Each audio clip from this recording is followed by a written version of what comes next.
आज हम कक्षा 8 की पाठ्यपुस्तक नंदिनी में से पाठ 7 के बारे में जानेंगे, जिसका नाम है कलाम की आत्मकथा।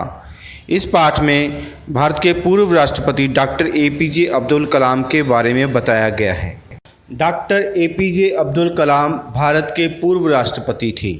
इससे पहले वह इसरो और डीआरडीओ के अध्यक्ष भी रह चुके थे। उन्होंने भारत की रक्षा के लिए बैलिस्टिक मिसाइल का निर्माण किया, इसलिए उन्हें भारत में मिसाइल मैन ऑफ इंडिया भी कहा जाता है। आइए उनके जीवन के बारे में जानते हैं। डॉक्टर एपीजे अब्दुल कलाम का जन्म 15 अक्टूबर 1931 को तमिलनाडु के रामेश्वरम कस्बे में हुआ। इनके पिता का नाम जैनुलाब्दीन और माता का नाम आशीषम्मा था।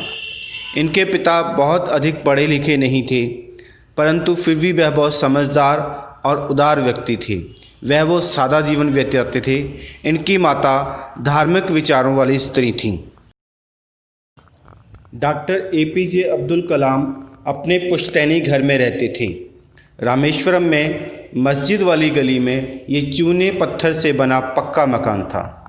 इनके पिता आडंबरहीन व्यक्ति थे, मतलब दिखावा ना करने वाले व्यक्ति थे और सभी ऐशो आराम वाली चीज़ों से दूर रहते थे। वो एक सीधा सादा जीवन व्यतीत करते थे, पर उनके घर में सब आवश्यकता की सभी वस्तुएं मौजूद थीं। कलाम का बचपन बहुत ही निश्चिंतता और सादेपन से बीता। कलाम रसोई में बैठकर अपनी माँ के साथ भोजन किया करते थे।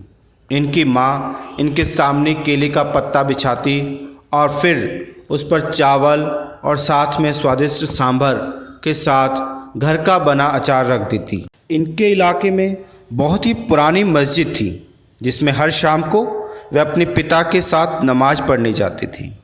उस समय कलाम को नमाज के बारे में कोई विशेष ज्ञान नहीं था, पर उनको इस बात का यकीन जरूर था कि ये बातें ईश्वर तक अवश्य पहुंच जाती हैं।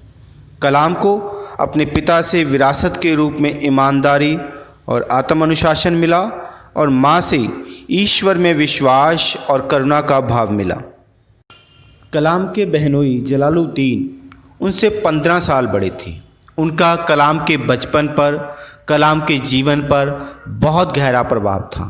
वह कलाम को आज़ाद कहकर बुलाते थे और कलाम उनके साथ हर शाम घूमने जाते थे। जलालुद्दीन उनको प्राय शिक्षित व्यक्तियों, वैज्ञानिक विषयों और चिकित्सा विज्ञान की उपलब्धियों के बारे में बताते रहते थे। जब 1939 में दूसरा विश्व युद्ध छिड़ा तो उस समय कलाम की उम्र 8 साल की थी। सरकार ने आपातकाल घोषित कर दिया था, तो उस समय कलाम ने अखबार बांटने का काम भी किया। कलाम अपनी शिक्षा के साथ साथ अखबार बांटने का काम भी किया करते थे। बचपन में कलाम के 3 पक्के दोस्त थे, रामानंद शास्त्री, अरविंदन और शिव प्रकाशन। ये तीनों ही ब्राह्मण थे, पर उन सभी में कभी भी जाति या धर्म का कोई भेद नहीं था। विश्व युद्ध खत्म होने के बाद उनके पिता ने उनको आगे पढ़ाई करने के लिए भेजा।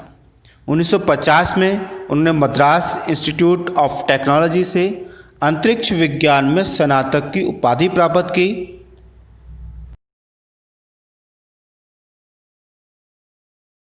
और इसके बाद उन्होंने पहले 1974 में और फिर 1998 में भारत में होने वाले परमाणु परीक्षणों में निर्णायक भूमिका निभाई।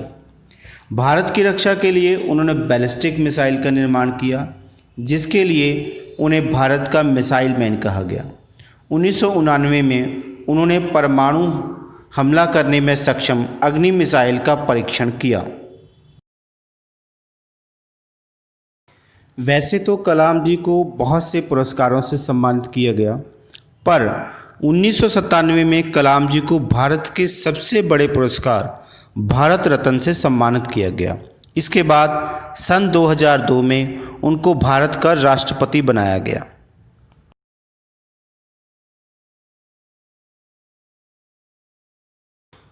डॉक्टर एपीजे अब्दुल कलाम के जीवन से हमें ये शिक्षा मिलती है कि अपनी लगन, योग्यता और परिश्रम के से साधारण परिवार का साधारण बच्चा भी बड़ी से बड़ी ऊंचाइयों को छू सकता है।